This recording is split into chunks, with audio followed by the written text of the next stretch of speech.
दशक 14वा, समास 5वा. हरिकथा लक्षण. श्रीराम. मागा हरिकथेचे लक्षण, श्रोती केला होता प्रश्न, सावध होऊन विचक्षण, परिसोताता श्रीराम. हरिकथा कैसी करावी, रंगे कैसी भरावी, जेणे पाविजे पदवी, रघुनाथ कृपेची श्रीराम. सोने आणि परिमळे, युक्षदंडा लागती फळे, गौल्य माधुर्य रसाळे, तरी ते अपूर्वता श्रीराम. तैसा हरिदासा आणि विरक्त, ज्ञाता आणि प्रेमळ भक्त, व्युत्पन्न आणि वादरहित, तरी हेही अपूर्वता श्रीराम. रागज्ञानी ताळज्ञानी, सकळ कळा ब्रह्मज्ञानी, निराभिमाने वर्ते जनी, तरी हेही अपूर्वता श्रीराम. मच्छर नाही जयासी, जो अत्यंत प्रिये सज्जनासी, चतुरांग जाणे मानसी, अंतर्निष्ठ श्रीराम. जयंत्यादिके नाना पर्वे, तीर्थे क्षेत्रे जे अपूर्वे, जेथे वसिजे देवाधिदेवे, सामर्थ्यरूपे श्रीराम. तया तीर्थाथे जे न मानिती, शब्दज्ञाने मिथ्या म्हणती, तया पामरा श्रीपती, जोडेल कैचा श्रीराम. निर्गुण नेले संदेहाने, सगुण नेले ब्रह्मज्ञाने, दोहींकडे अभिमाने, वोस केले श्रीराम. पुढे असता सगुण मूर्ती, निर्गुण कथा जे करीती, प्रतिपादून उच्छेदिती, तेची पडत मूर्ख श्रीराम. ऐसी न की जे हरिकथा, अंतर पडे उभय पंथा, परिसलक्षणे आता, हरिकथेची श्रीराम. सगुण मूर्ती पुढे भावे, करुणा कीर्तन करावे, नाना ध्याने वर्णावे, प्रताप कीर्तिते श्रीराम. ऐसे गाता स्वभावे, रसाळ कथा ओढवे, सर्वांतरी हेलावे, प्रेम सुख श्रीराम. कथा रचायाची खूण, सगुणी नाणावे निर्दुण, न बोलावे दोषगुण, पुढिलांचे कदा श्रीराम. देवाचे वर्णावे वैभव, नाना प्रकारे महत्व, सगुणी ठेवून या भाव, हरिकथा करावी श्रीराम. लाज सांडून जनाची, आस्था सांडून धनाची, नीच नवी कीर्तनाची, आवडी धरावी श्रीराम.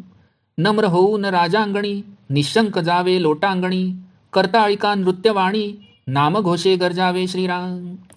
एकांची कीर्ती एकांपुढे, वर्णिता साहित्य न पडे, म्हणून या निवाडे, जेथील तेथे श्रीराम.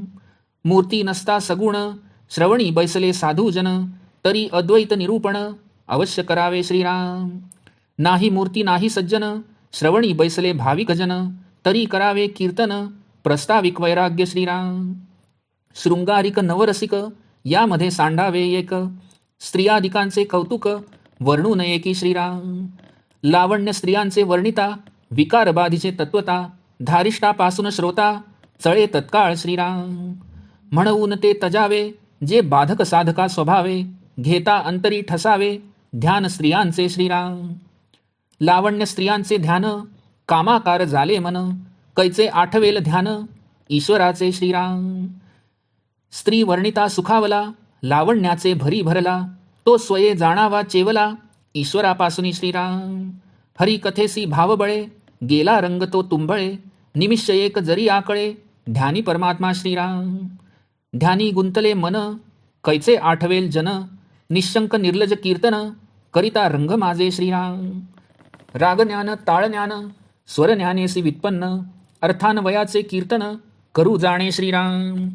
56 भाषा नाना कळा, कंठ माधुर्य कोकिळा, परी तो भक्तिमार्ग वेगळा, भक्त जाणती श्रीराम. भक्तास देवाचे ध्यान, देवा वाचून नेणे अन्न, कळावंतांचे जे मन, ते कळाकार झाले श्रीराम. श्री हरिवीण जे कळा, तेची जाणावी अवकळा, देवास सांडून वेगळा, प्रत्यक्ष पडिला श्रीराम. सर्पी वेढिले चंदनासी, निधाना आड विवसी, नाना कळा देवासी, आड तैस्या श्रीराम. सांडून देव सर्वज्ञ, नादामध्ये व्हावे मग्न, ते प्रत्यक्ष विघ्न, आडवे आले श्रीराम. एक मन गुंतले स्वरी, कोणे चिंतावा श्रीहरी, बळेची धरून या चोरी, शुश्रूषा घेतली श्रीराम. करिता देवाचे दर्शन, आडवे आले रागज्ञान, तेणे धरून या मन, स्वरा मागे नेले श्रीराम. भेटो जाता राजद्वारी, बळेची धरिला बेगारी, कळावंता तैसी परी, कळेने केली श्रीराम. मन ठेवून ईश्वरी, जो कोणी हरिकथा करी, तोचिये संसारी, धन्य जाणा श्रीराम. जयास हरिकथेची गोडी, उठे नीच नवी आवडी, तयास जोडली जोडी, सर्वोत्तमाची श्रीराम. हरिकथा मांडली जेथे, सर्व सांडून धावे तेथे, आलस्य निद्रा दौडून स्वार्थे, हरिकथेसी सादर श्रीराम. हरिभक्ताची घरी, नीच कृत्य अंगीकारी, साहेभूत सर्वांपरी, साक्षपे होय श्रीराम. या नाव हरिदास, जयासी नामी विश्वास, येथून हा समास संपूर्ण झाला श्रीराम. इति श्रीदासबोधे गुरुशिष्य संवादे हरिकथा लक्षण नाम समास 5वा समाप्त.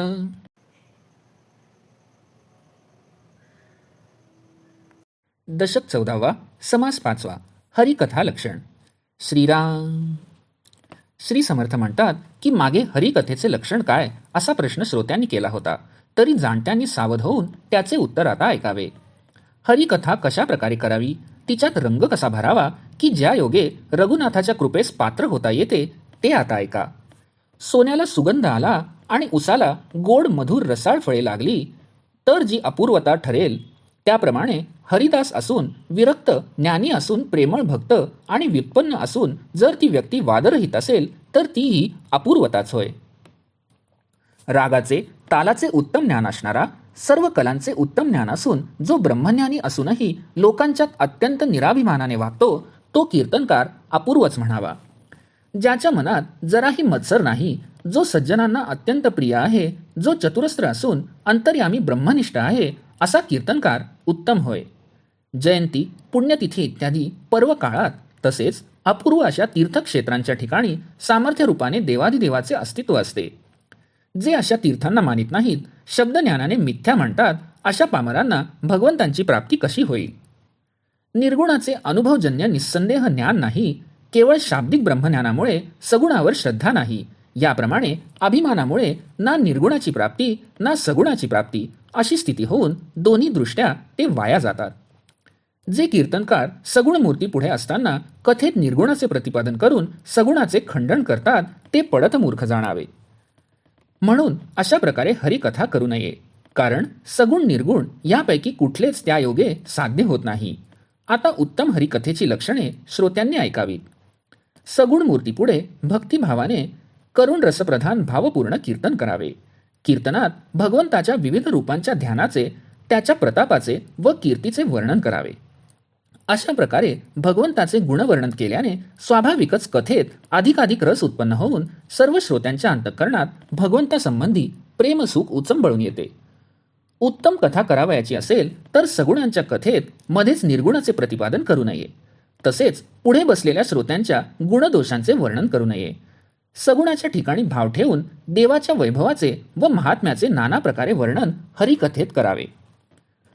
लोकांची लाज भीड न धरता आणि द्रव्याची अपेक्षा न करता कीर्तनाची नित्य नवी आवड धरावी.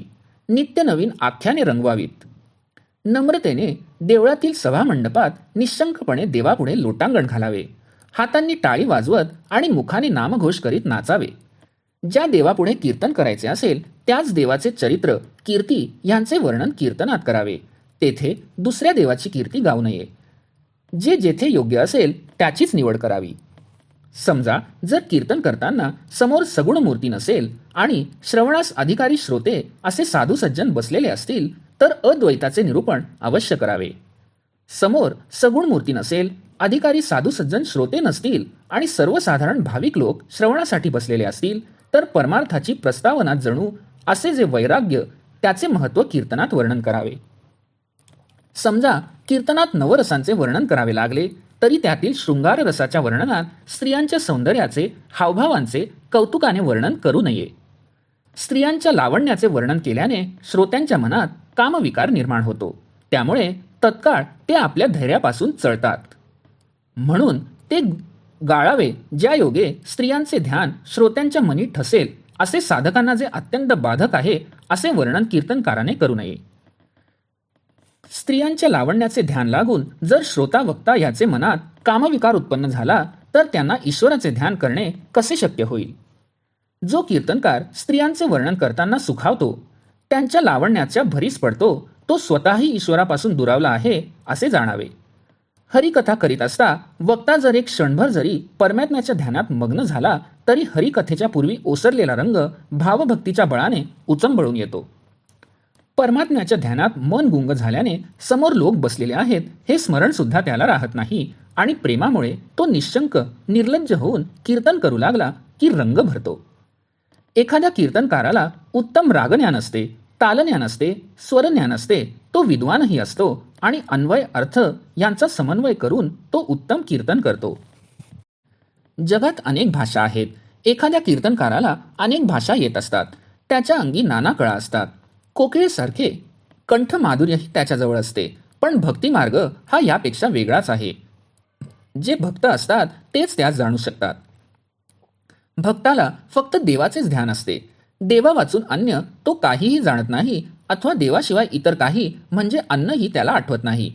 जो कलाकार असतो त्याचे मन कलाकार होते. भगवंता वाचून जी कळा ती कळा नसून अवकळा असते. एखादा कलाकार कलेमुळे देवाला विसरून वेगळा पडतो हे प्रत्यक्ष दिसून येते. चंदनाला सर्पाने वेढावे किंवा पुरलेल्या द्रव्याच्या लाभाच्या आड पिशाच्च अथवा हडळ येते, तसा देवाच्या प्राप्तीच्या आड कधीकधी अनेक कला येतात. सर्वज्ञ देवाला सोडून नादामध्ये जर मन मग्न झाले तर ते भगवत प्राप्तीच्या आड आलेले प्रत्यक्ष विघ्नच समजावे.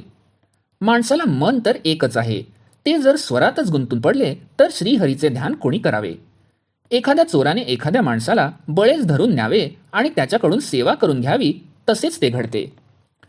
कीर्तनकार देवदर्शन घडावे म्हणून कीर्तन करू लागतो, पण त्याचे रागज्ञान त्यात विघ्नाप्रमाणे आडवे येते. ते रागज्ञान त्याच्या मनाला पकडून धरून स्वरामागे घेऊन जाते. राजाला भेटावे म्हणून राजद्वारी जाणाऱ्या माणसाला राजाच्या सेवकांनी पकडून वेठ भिगारीला लावावे, त्याप्रमाणे कलेच्या योगाने कलावंताची स्थिती होते. जो कोणी ईश्वराच्या ठिकाणी मन ठेवून हरिकथा करतो तो या जगात धन्य जाणावा. ज्याला हरिकथेची आवड असून हरिकथेत नित्य नवी गोडी वाटते त्याने सर्वोत्तमास आपलेसे केले आहे असे जाणावे.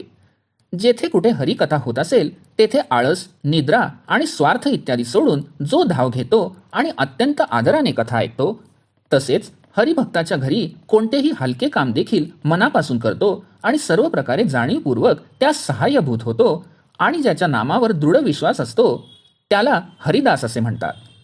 श्री समर्थ असे म्हणतात, येथे हा समास पूर्ण झाला. इति श्रीदासबोधे गुरुशिष्य संवादे हरिकथा लक्षण नाम समास 5वा समाप्त.